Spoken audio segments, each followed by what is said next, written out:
The issue tree is dead. That was my thought as I was reading someone else's epitome of glory for the issue tree as they were talking about how great it is to solve case interviews.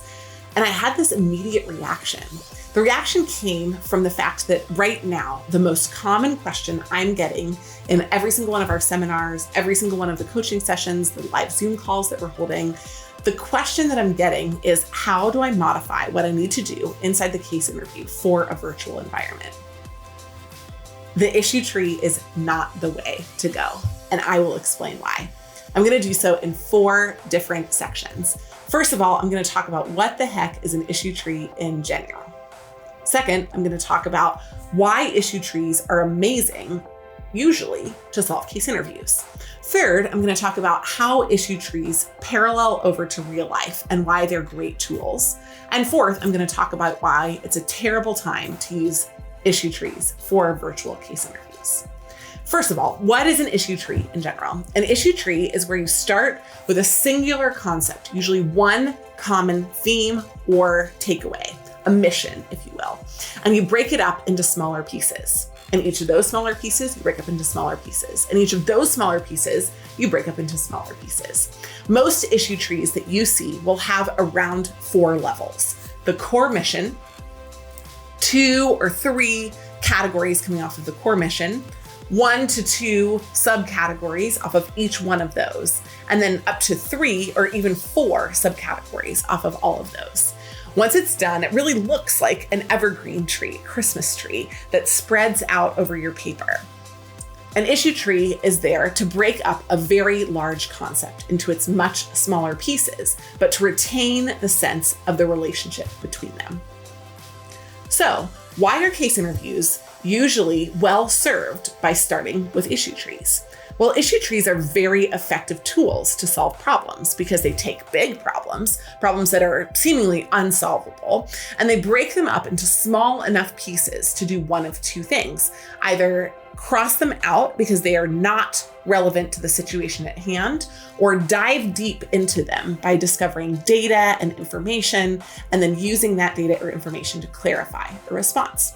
So once you have the issue tree clearly laid out, it gives you an explicit roadmap that you can follow. Do this, do that, do this, do that. And as you are canceling things out, you're making it easier to eliminate down to the core issues inside a case. They're also amazing because in a normal case interview, when you're sitting across the table from someone, they can see your thought process unfold. It appears clear, structured, and, as I mentioned before, related. You know how one thing ties to another, but how point B is distinct from point A. And it's all there on the paper, easy and able for you to see. Why does this matter? And why does this feel like such a good process? Well, in real life, issue trees are amazing to solve real problems too. In consulting firms, issue trees are great ways to map out big problems into their smaller pieces. And once they're broken up into the smaller pieces, to assign out categories to different analysts on the team. At Bain, we had on average 4 analysts per team, 2 pre-MBA and 2 post-MBA. And we would use an issue tree structure to identify all of the potential analysis that we could do to solve the big core upfront problem for the client. And then we would break up each one of those pieces into the individual analyses, and then we would assign them out to different people.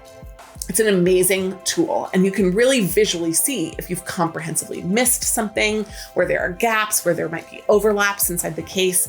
In short, it's an amazing way to create a MECE structure where you make sure you've caught everything major, but you haven't left anything out. However, the issue tree is dead. I stand by this right now in virtual interviews. Why? There's no visual cue. The only way someone can perceive that you're structured is for you to explain it.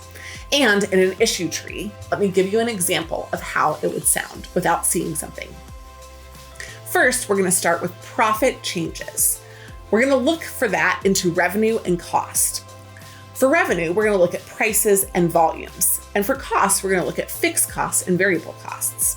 For prices, we're going to look at a few different things. For volumes, we're going to look at a few different things. At some point, by the time you've gotten to layer number 4, you have no idea where you are and why you should focus on this. Instead, a simpler way to present a profitability structure would just be to start with that layer, what we call the bucket layer, and leave off some of the implied pieces, such as we want to change profit or revenues and costs. Just start with prices, volumes, variable cost, and fixed cost. Those are my 4 categories.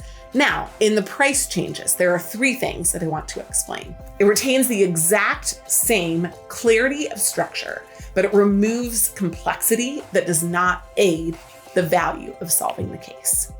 Where do you put that core theme or idea? You still state it at the beginning and you still reiterate it at the end. It's ever present inside the case and can even be on your paper, but it no longer becomes the apex of an issue tree. Instead, it's a much more clear way to walk through your structure, simply to do buckets and sub data points. One final reason why issue trees are dead. When data has baby data, it's very difficult for someone to follow along with it.